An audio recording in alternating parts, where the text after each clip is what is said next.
이 저녁 예배에 나오신 여러분을 사랑하고 축복합니다. 옆 사람과 인사하십시다. 저녁에 또 만나서 반갑습니다. 잘 오셨습니다. 은혜 많이 받으세요. 비대면 영상으로 예배하시는 분들에게도 주의 은혜가 함께 하시기를 바랍니다. 자, 오늘 말씀의 주제는 다 같이 읽어보겠습니다. 시작. 누구든지 내게로 오라. 한 번 더. 누구든지 내게로 오라. 주님의 말씀입니다. 그래서 오늘 설교 제목은 오늘도 우리를 초청하시는 예수님의 초청으로 여러분 들으시기를 바랍니다. 누구든지 내게로 오라. 예수님의 초청장입니다. 자, 이스라엘 백성들이 1년에 지키는 절기가 있습니다. 큰 절기가 세 가지입니다. 첫 번째는 유월절. 6월절은 제가 설명을 드리겠습니다만은 6월절과 77절과 초막절 이렇게 세 가지 절기입니다. 그래서 큰 이스라엘 백성들이 지키는 구약에 나오는 아주 중요한 절기를 말합니다. 6월절, 77절, 초막절. 초막절을 또 다른 말로 장막절이라고도 합니다. 이 초막이나 장막은 알기 쉽게 말하면 천막이에요. 천막. 우리나라 야외에 나가면 천막 치고 야외 그 생활을 하듯이 장막, 이 천막 혹은 초막 이렇게 얘기합니다. 자, 이스라엘 백성들이 애굽을 탈출해서 광야에서 40년 동안 생활을 했습니다. 그들은 약속의 땅 가나안에 들어가기 위해서 모세의 인도를 받아서 40년 동안 광야 생활을 하는데 안정적으로 거주할 수 있는 집이 없기 때문에 그야말로 천막을 치고 이동을 하며 생활을 했습니다. 이렇게 튼튼한 집을 쳐놓고 거기서 계속 사는 게 아니라 천막을 쳐놓고 또 이동하고 또 이동하고 그래서 천막 생활을 한 거죠. 그런 광야 생활 중에도 하나님은 그들에게 광야 속에서 농사를 지을 수 없으니까 먹을 게 없어요. 그러니까 만나를 주셨어요. 만나를 주셔서 하루에 일용할 양식을 먹게 하셨고요. 만나만 먹으니까 먹어서 지루하니까 고기도 달라고 그래서 동풍을 불게 해서 메추라기가 날라와가지고 메추라 떼가 날라와서 그 메추라기로 이제 고기를 먹게 됐죠. 그런가 하면 특히 그 중동 지방은 광야이기 때문에 비도 잘 오지 않고 물이 없어요. 지금 강원도 땅에는 이 한국의 조그마한 반쪽 나라에 어디는 막 폭우가 쏟아져서 이 전주 쪽에 폭우가 와서 기차도 못 다닌다고 그러는데 지금. 그런데 강원도에는요 비가 안 와가지고 저수지가 거의 90%가 다 말랐대요. 그래서 이 시간제로 급수를 하고 또 이런 수영장이라든가 이런 데는 아예 그냥 폐쇄시켰습니다. 그리고 오늘 자막에 보니까 물도 설거지하는 사람들은 물을 틀어놓고 설거지하지 말고 물을 받아놓고 그걸로 설거지하고 버리고 이렇게 아끼라는 얘기죠. 그만큼 물이 없어요. 그런데 하물며 이 광야의 이스라엘 백성들의 광야의 곳은 비가 오지 않는 곳이에요. 비도 절기 때마다 잠깐 왔다가 우기가 있어요. 우기. 비가 오는 시기가 잠깐 있어요. 그거 가지고 이제 사는 거예요. 그러니까 물을 마실 수가 없어요. 그래서 하나님은 이제 반석을 쳐서 물을 내서 거기서 물을 먹게 하셨습니다.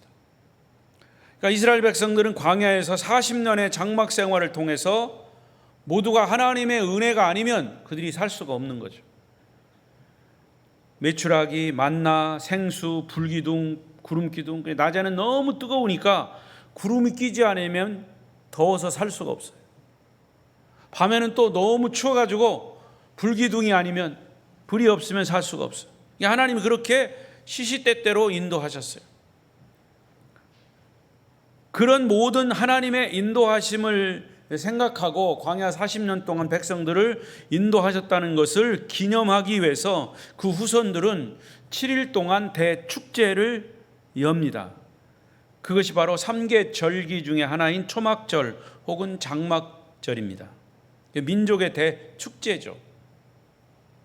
그 축제는 그냥 놀기 위해서가 아니라 하나님이 우리를 이렇게 인도하셨다, 하나님을 높이는, 하나님을 인정하고 하나님의 은혜에 감사하는 그런 축제인 거죠. 또한 그들은 한 해에 3번을 추수하는데 마지막 추수 때가 바로 초막절기와 맞물려 있습니다. 그래서 첫날에는 아름다운 과일과 종려나무 가지, 신의 보들가지를 흔들면서 춤을 추고 축제를 벌입니다. 하나님이 햇빛과 비를 주셨기 때문에 우리가 이렇게 첫 번째 열매를 거둘 수가 있다. 우리나라의 추수감사절과 같이 보면 됩니다. 그리고 1년의 마지막 추수 때 하나님이 비를 내려주시고 농사를 잘 짓게 하셔서 풍성한 결실을 거두게 하신 것을 감사하며 일주일 동안 하나님께 제물을 드리고 축제 벌이는 절기, 이게 초막절입니다. 이런 민족 절기 행사에는 제단 위에 제물을 올려놓고 제물에 포도주를 붓고 이것이 일반적인 관례인데 초막절에는 물을 붓습니다.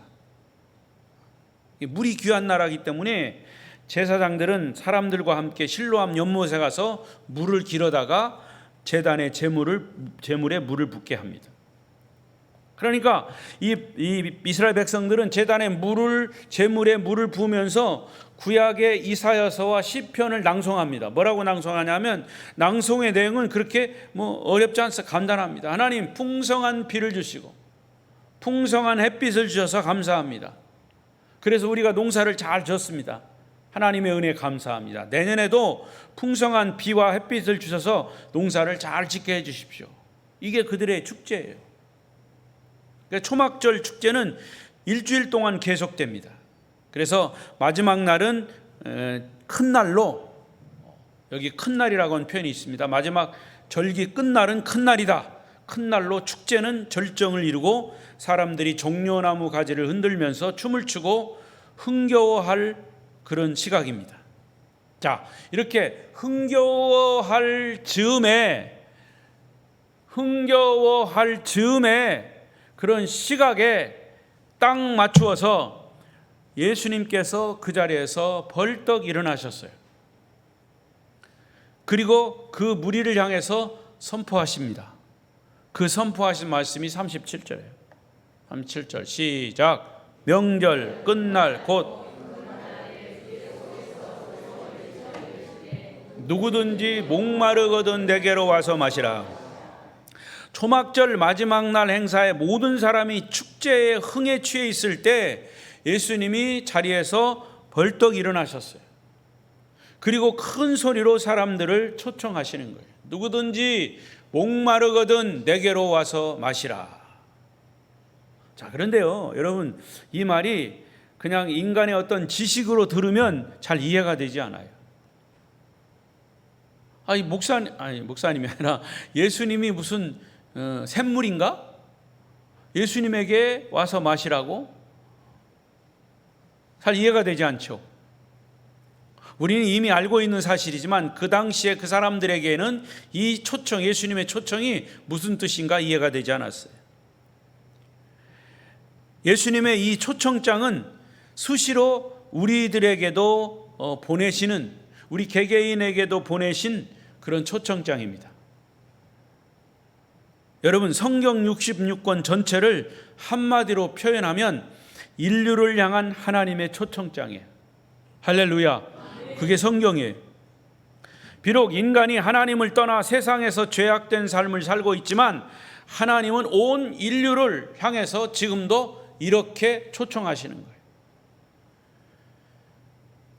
이 초청은 그냥 저녁에 밥 한 끼 먹자라고 하는 가벼운 초청이 아니에요.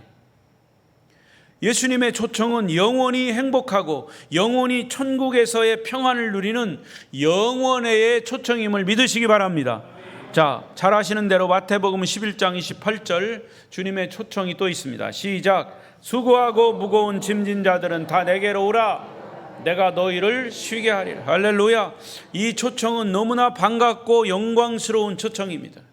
여러분, 사람이 누군가의 초청을 받으면 그 사람이 나를 기억하고 있구나. 나는 그에게 정말 소중한 사람이구나. 나와 좋은 관계를 맺기를 원하는구나 하는 마음을 갖게 합니다. 개인적인 저도 감사한 거는요, 이제 은퇴할 날이 며칠 안 남았어요. 그런데 서울에 저를 잘 아는 후배들이나 저희 목회자 지인들이 아직도 박 목사 저를 필요로 합니다. 그래서 만나고 교제하고 혹은 말씀을 전하게 하고, 남의 일이라고 아멘도 안 하네. 저를 필요로 해요. 그게 너무 감사해요. 근데요, 목사님들이 은퇴를 딱 하고 나니까 아주 현역에 있을 때 그냥 전국을 돌아다니고 세계를 돌아다닌 유명한 부흥 강사도 가서 그냥 사례비 안 받고 공짜로 부흥회 해준다고 그래도 초청 안 하더라고, 은퇴하니까. 그러니까 이건 뭐냐면, 여러분, 초청하는 것은, 내가 초청을 받는 자나 초청을 하는 것은 그만큼 서로가 관계를 잘 유지하자라고 하는 것. 더러는 반갑지 않은 초청도 있어요. 그럴 때 내가 그런 반갑지 않은 초청에 응해야 할지 말아야 할지를 고민하게 하는 초청도 있다 그 말이에요. 그러나 예수님의 초청은 절대로 부담스럽지 않아요. 너무나 감격스러운 초청이에요.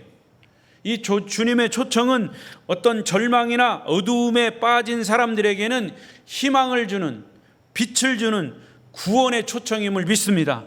그리고 아주 값지고 의미 있는 주님의 천국의 초청임을 믿습니다. 예수님이 우리를 초청하시는 모습을 보십시오. 아까 말씀드린 대로 주님이 자리에서 일어나셨어요. 서서 외쳐 이르시되 그랬어요. 얼마나 다급하셨으면 자리에서 일어나셨을까? 얼마나 중요한 초청이면 큰 소리로 외치셨을까? 여러분, 내가 너희를 확실하게 초청한다라고 하는 주님의 마음을 바로 읽을 수 있기를 바랍니다. 주님이 유대 사람들의 큰 명절인 초막절 축제 중에 일어나서 큰 소리로 외치시며 초청하시는 것은 아주 중요하고 긴급한 의미를 담고 있기 때문입니다. 여러분 모두가 예수님의 초청에 응답해야 할 때를 놓치지 마시기를 축원합니다. 자, 그러면 이 주님의 초청에는 중요한 몇 가지 뜻이 담겨 있습니다. 첫 번째로, 시작. 예수님의 초청은 아주 긴급합니다. 그렇습니다. 초청의 내용이 뭐냐? 누구든지 목마르거든 내게로 오라. 목마르거든 오라. 그러면 누가 갈까요? 목마른 사람이 가는 거예요.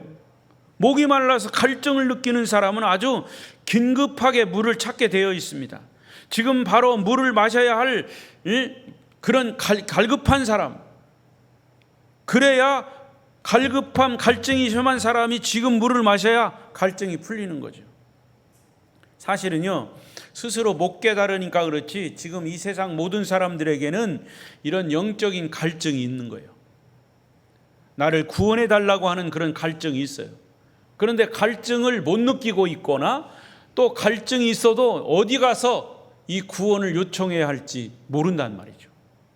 주님은 말씀을 통해서 우리를 초청하고 계신데, 그래서 우리는 이미 그것을 알기 때문에 이것을 아는 사람들이 주님의 초청을 대신해서 여러분이 그 초청을 해야 해요. 못 깨닫는 사람, 못 들은 사람. 할렐루야. 그게 뭐다? 그게 전도단 말이죠. 영적인 의미로 병든 자, 가난한 자, 절망하는 자, 상처받은 자들이 모두가 목마른 자들이에요. 그러면 주님이 왜 큰 소리로 외치셨을까? 주님은 평소에는 큰 소리로 외치지 않으셨어요. 그냥 조용하고 아주 부드럽게 그렇게 말씀을 하시는데, 오늘은 이 축제, 사람들이 막 축제에 취해 있는데 자리에서 일어나셔서 큰 소리로 외치셨어요. 누구든지 내게로 와서, 목마르거든 내게로 와서 마셔라. 이것은 그만큼 긴급하다는 것을 말씀하는 거예요. 우리가 사는 지금 이 시대는 어느 때보다도 세상 돌아가는 정세가 종말의 마지막 부분에 와 있어요. 말세 지말에 와 있습니다. 주님의 재림의 때, 주님의 심판날이 가까우고 있기 때문에 주님은 긴급하게 여러분을 초청하는 메시지로 들으시고, 여러분 언제든지 초청에 필연코 응답하시기를 축원합니다. 두 번째로, 시작. 예수님은 누구든지 초청하십니다. 초청의 대상은 관계없어요. 누구든지입니다. 남녀노소 빈부 귀천 없이 이 세상에 인간으로 태어난 어떤 사람이든지 주님이 초청하는 대상이에요. 그리고 주님의 초청에는 어떤 조건이나 제한도 없어요. 여러분, 신천지 이단들은요, 노인이나 장애인들은 절대로 받아들이지 않아요. 저는 신천지에 들어갔다 나온 사람의 이야기를 그대로 들었어요. 그건 철저하게 그들에게 전도 대상자가 있어요. 장애인이나 노인들은 절대 전도 대상에 들어가지 않아요. 그래서 그들이 전도가 철저히 하지만, 전도할 때 분석은 건강한 사람, 돈 있는 사람, 지위 있는 사람, 이런 사람을 타켓으로 삼아가지고 계속 유혹합니다. 그런데 그게 무슨 교회입니까? 그래서 이단인 거예요. 자, 사도행전 2장 21절을 보십시다. 시작. 누구든지 주의 이름을 부르는 자는 구원을 받으리라. 할렐루야. 여러분, 이미 주님의 초청에 응답해서 이 자리에 계신 줄로 믿습니다. 남녀노소 빈부귀천 없이 주님이 여러분을 특별히 초청하는 거라고 믿고 언제든지 응답하시기를 바랍니다. 그 다음에 세 번째, 시작. 예수님은 내게로 와서 마시라고 초청하십니다. 내게로 와서 마시라. 주님은 다른 사람도 아닌 왜 내게로 오라고 했을까요? 예수님이 내게로 오라 그랬어요. 내게로, 나에게로 오라. 여기에 예수님이 선포하신 말씀 속에 답이 있어요. 요한복음 14장 6절. 왜 예수님께로 가야 됩니까?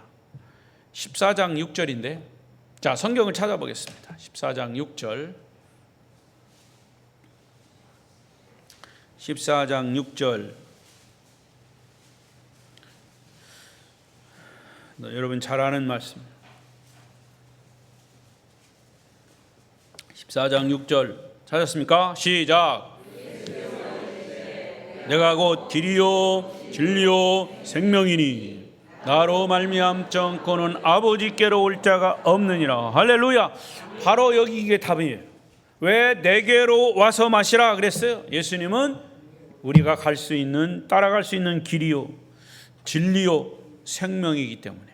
그래서 예수님으로 말미암지 않고는 하나님께로 갈 수 없기 때문에 내게로 와서 마시라 그랬어요. 자, 또 요한복음 11장 25절 여기 있네요. 시작. 예수께서 이르시되 나는 부활이요 생명이니 나를 믿는 자는 죽어도 살겠고. 할렐루야. 예수를 믿는 사람은 죽어도 살겠고, 육적인 죽음, 그러나 예수를 믿는 자는 영적인 부활. 자, 또 있습니다. 이사야 55장 1절. 예수님의 이 말씀하신 요한복음 초청과 같은 초청입니다. 시작. 오라 너희 모든 목마른 자들아 물로 나오라. 돈 없는 자도 오라. 너희는 와서 사 먹되 돈 없이 값 없이 와서 포도주와 젖을 사라. 할렐루야. 여러분, 예수님의 초청에 응답하는 것은 돈도 들지 않아요. 어떤 희생이나 대가를 치를 필요도 없어요. 모든 것이 하나님의 은혜예요. 은혜는 너무 값이 비싸서 대가를 치를 수 없기 때문에 공짜로 주는 게 은혜입니다. 공짜라서 값어치가 없는 게 아니라 너무 값이 많이 나가서 감히 돈으로 계산할 수 없어서 공짜로 주는 게 은혜입니다. 할렐루야. 흔히 말하는 공기나 햇빛 같은 것은 값을 매길 수가 없기 때문에 그냥 하나님이 주신 것이에요. 그래서 은혜예요. 그런데 은혜로 주신 구원의 값은 이미 예수님이 십자가에서 당신의 목숨을 던지신 값이에요. 예수님의 몸값, 예수님의 목숨값, 예수님의 생명값이에요. 그것으로 우리가 구원 얻은 거예요. 그런데 깊이 묵상해 보면 예수님의 초청에 응답하지 않으면 어떻게 되냐? 결국은 지옥 형벌을 받게 되는 거예요.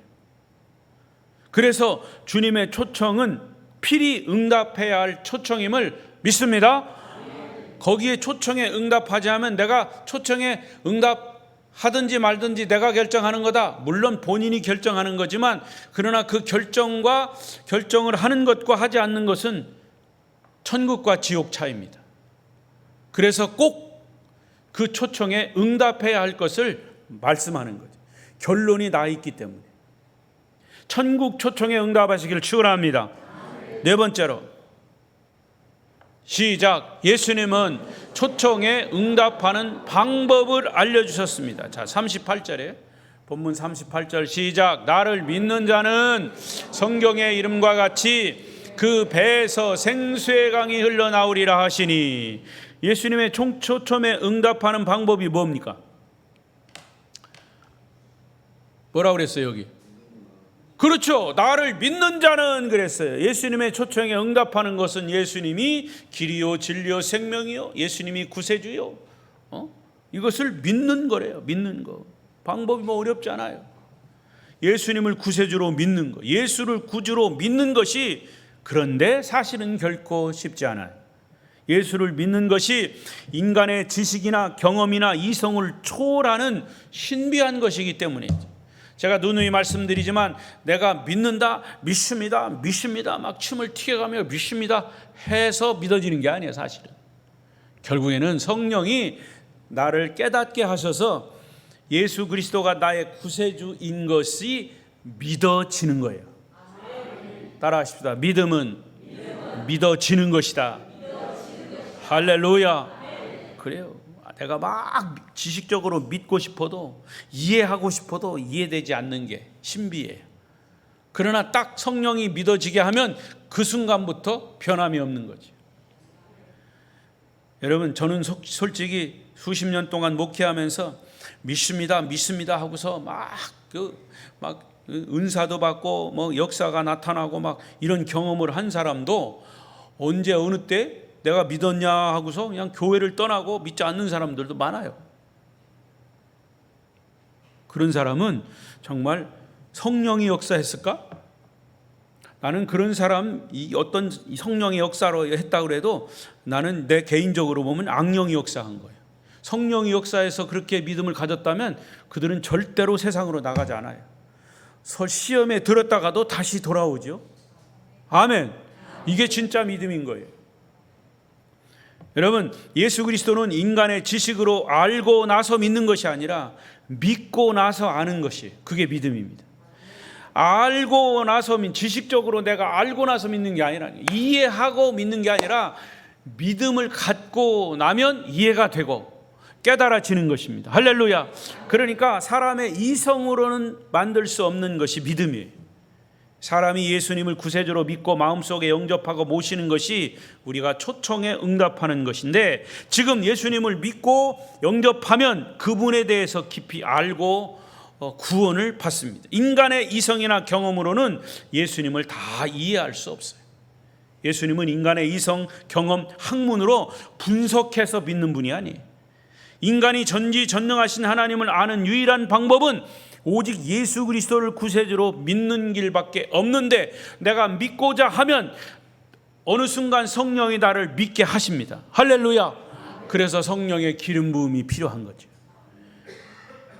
구세주로 믿는 것, 사람들이 가지고 있는 모든 선입견을 버리고 믿음으로 주님께 나와 그를 신뢰하고 그분이 주시는 구원의 생수를 받아 마시라 라고 주님이 우리를 초청하는 거예요.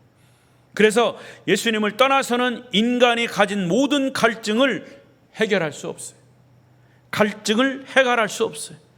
다른 생수의 강은 없어요. 따라서 우리 그리스도인, 예수 그리스도인 주님께 나오라고 말씀하신 거예요. 그 배에서 생수의 강이 흘러넘치리라.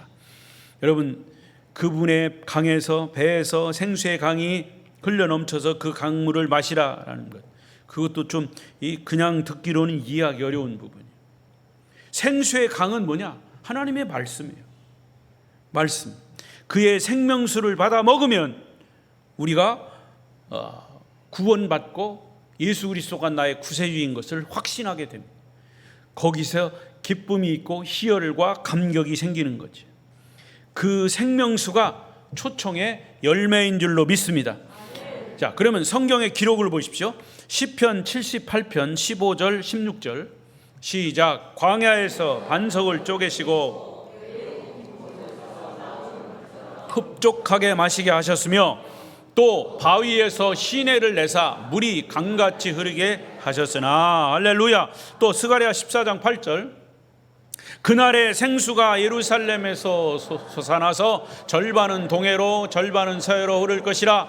여름에도 겨울에도 그러하리라. 생수는 어디에서 나온다? 예루살렘에서 나온다. 에스겔서는 생수가 성전에서 나온다고도 했습니다. 하나님이 주시는 은혜의 생수의 강인 하나님의 말씀 1년 12달 365일 하루도 끊이지 않고 흘러나옵니다. 반모섬에 유배된 사도 요한이 계시를 받았습니다. 계시록 21장 6절 7절에 이렇게 말씀하셨어요. 시작. 또 내게 말씀하시되 이렇도다. 나는 알파와 오메가요 처음과 마지막이라. 내가 생명수 샘물을 목마른 자에게 값없이 주리니 이기는 자는 이것을 상속으로 받으리라. 나는 그의 하나님이 되고 그는 내 아들이 되리라. 생명수 샘물을 목말라 하는 자들에게 값없이 주신다는 이 메시지는 우리에게 얼마나 위로와 소망이 되는지 모릅니다. 오늘 본문에 다시 38절을 보십시오. 나를 믿는 자는 성경의 이름과 같이 그 배에서 생수의 강이 흘러나오리라 하시니 생수의 강이 흘러 넘친다 하는 말은 예수님이 39절에 이렇게 해석을 해 주셨어요. 39절 시작. 이는 그를 믿는 자들이 받을 성령을 가리켜 말씀하신 것이라. 예수께서 아직 영광을 받지 않으셨으므로 성령이 아직 그들에게 계시지 아니하더라. 자, 가로치고 여기 설명을 했어요. 생수의 강이 넘치는 것은 그들의 믿음을 가진 자에게 성령이 넘치는 것을 말했어요. 말씀이 넘치는 것을 말씀했어요. 그런데 여기 성령이라고 하는 말이 왜 가로 열고 가로 닫고 했느냐? 예수님은 아직 십자가에 죽으시지 않았어요. 부활하시지 않았어요. 요한복음 7장의 상황은. 그리고 부활하신 후에 40일 있다가 승천하셨죠. 승천하시면서 뭐라고 그랬어요? 성령을 보내겠다 그랬어요. 지금 상황은 성령이 아직 오시지 않은 상황이에요. 물론 예수님이 하나님이 성령님이 삼위일체 하나님이시지만 예수님 자체가 성령이시지만 그러나 이 지위적으로 볼 때 또 직무적으로 볼 때 예수님이 승천하시지 않고 아직 성령이 임하지 않은 때이기 때문에 가로 안에 말씀을 하신 거예요. 아직 예수께서 영광을 받지 않으셨으므로 성령이 아직 그들에게 계시지 아니하시더라. 자, 예수 그리스도를 믿는 사람들에게 생수의 강이 흘러 넘친다는 것은 성령이 충만한 것을 말하는 거죠. 할렐루야. 여러분, 수많은 사람들이 교회에 나와서 주님을 구주로 영접하고 물세례를 받습니다. 성부와 성자와 성령의 이름으로 세례를 베푸노라. 물세례를 받아요. 근데 물세례를 받고 난 다음에 또 받아야 할 세례는 성령 세례입니다. 우리 성결교회 법에도 나와 있어요. 오랜 동안 교회 다니면서도 성경 보고 설교 듣고 헌금 열심히 하고 봉사도 열심히 하지만 개개인에게 임하시는 성령의 역사를 경험한 적이 별로 없는 사람도 있어요. 그래서 어제나 오늘이나 아무런 변화도 없이 감동도 없이 그냥 뜨뜻미지근한 믿음 생활을 하는 거죠. 그런 사람에게 생수의 강이 흐르고 있다고 말할 수 없는 거죠. 여러분, 물이 마른 강이나 생수가 나지 않는 샘물은 생기가 없이 다 죽어가는 거예요. 제가 말씀드린 데 강원도 지금 비가 안 와가지고 지금 그래서 강원도에 뭐가 유명합니까? 고냉지 채소가 유명하죠. 요즘 고냉지 채소가 다 말라 죽어가지고 나오질 않아요. 있어도 비싸답니다. 그런 거예요. 물이 마르면 그런 거예요. 예수를 믿고 교회에 나오고 성경도 읽고 봉사도 하지만 삶의 감동과 믿음의 열정이 생기지 않는 이유가 뭐냐? 믿는 자들이 받을 성령이 그에게 없기 때문이죠. 할렐루야. 여러분, 성령으로 충만한 신앙생활이 되시기를 바랍니다. 다 똑같은 얼굴인데 어떤 사람은 빛이 나고 기쁨이 있어요. 돈이 없어도 불안하지 않아요. 병들어도 위축되지 않아요. 실패해도 염려하지 않는 것은 성령이 그 마음을 다스리고 있기 때문임을 믿습니다. 그런데 어떤 사람은 신앙생활 열심히 하는데 늘 근심 어린 얼굴이에요. 그늘로 가득해. 그런 사람은 성령의 생수가 말랐기 때문이다. 물론 단적으로 100% 다 그렇다 얘기할 수는 없지만 성경의 말씀 따라서 보면 그래요. 이런 상태는 믿는 자들이 받을 성령 충만함을 말씀하신 거예요. 예수를 믿는 자는 그 배에서 생수의 강이 흘러나온다고 했어요. 그런데 여러분, 예수님이 이렇게 일어나셔서 긴급하게 외치시며 초청하는데, 자, 문제가 생겼어요. 문제. 어떤 문제냐? 사람들의 반응이에요. 자, 40절부터 44절까지 읽어요. 정신 차리고 시작. 이 말씀을 들은 무리 중에서 어떤 사람은 이 사람이 참으로 선지자라 하며, 어떤 사람은 그리스도라 하며, 어떤 이들은 성경에 이르기를 그리스도는 다윗의 씨로 또 다윗이 살던 마을 베들레헴에서 나오리라 하지 않았느냐? 예수로 말미암아 무리 중에서 쟁론이 되니 그 중에는 그를 잡고자 하는 자들도 있으나 손을 대는 자가 없었더라. 여러분, 예수님이 말씀하시는 곳에는 이렇게 반대하는 사람, 시비 거는 사람, 하다못해 예수를 잡아서 감옥에 쳐 넣으려고 하는 그런 사람도 있어요. 지금까지 기독교 역사가 그것을 증명합니다. 그런 반대를 하고 은혜 받을 자리에 참석하지 못하게 하는 사탄의 세력은 언제든지 역사합니다.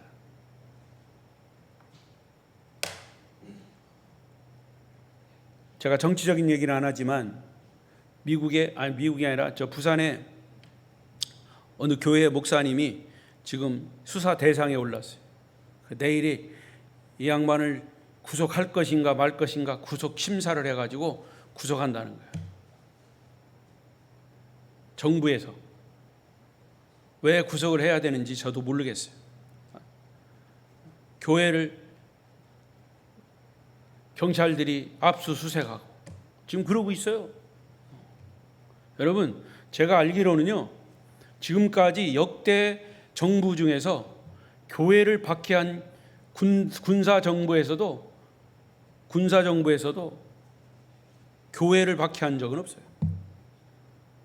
역사적으로 우리나라 말고 다른 나라도 이 교회를 박해하면 반드시 거기 하나님의 손이 돼요. 하나님의 손이 임해요. 그걸 잘 모르면 지금 국무총리도 뭐 어느 교회 안수 집사라고 해요. 뭐 교인들 많아요. 그런 사람들. 그런데 정말 하나님의 법이 얼마나 무서운지 잘 모르겠어요. 왜 그 목사님을 구속해야 되는지 뭐 그 내용은 제가 잘 모르겠습니다만, 물론 법에 위배됐으니까 그렇게 하겠지만요. 그럼에도 불구하고 교회를 탄압하는 거죠. 지금 교회를 탄압하는. 예수님 시대도 이렇게 반대하는 사람, 시비 거는 사람들도 있었다는 거죠. 그러나 그것은 어둠의 세력, 사탄의 세력, 사단의 세력은 언제든지 역사합니다. 그러나 이런 고비와 시험을 넘어서야 결국에는 승리합니다. 교회는 승리합니다. 예수님은 승리합니다. 예수님을 믿는 사람들이 잘못 믿어서 그러니 혼이 나는 거지, 예수가 잘못된 건 아니에요. 예수는 우리의 구세주이십니다.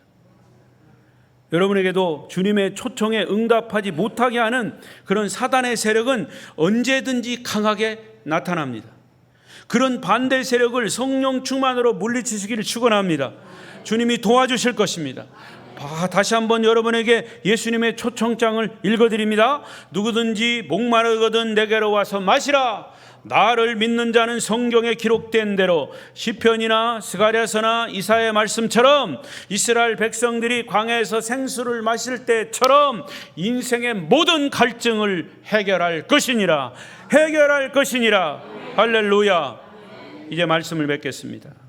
성도 여러분이여, 고달프고 목마른 사람들에게 생수의 강이 넘쳐서 흘러 넘친다는 이 초청은 정말로 귀가 번쩍 뜨이는 소식입니다. 동시에 엄청난 축복이며 엄청난 은혜입니다. 생수가 흐르는 곳에는 나무가 잘 자랍니다. 물고기가 모여듭니다. 생명력이 넘칩니다. 이와 같이 생수의 성령이 역사하는 곳에 절망이 희망으로 바뀌고 질병의 치유가 일어나고 걱정과 근심이 기쁨과 감사로 변화될 것입니다. 아름다운 교회 성도 여러분, 여러분의 믿음이 성령 충만, 은혜 충만, 말씀 충만하시기를 축원합니다. 축원합니다. 기도하겠습니다. 여러분의 기도가 필요합니다. 우리 모두가 주님의 초청에 반대하지 않고 꼭 응답하는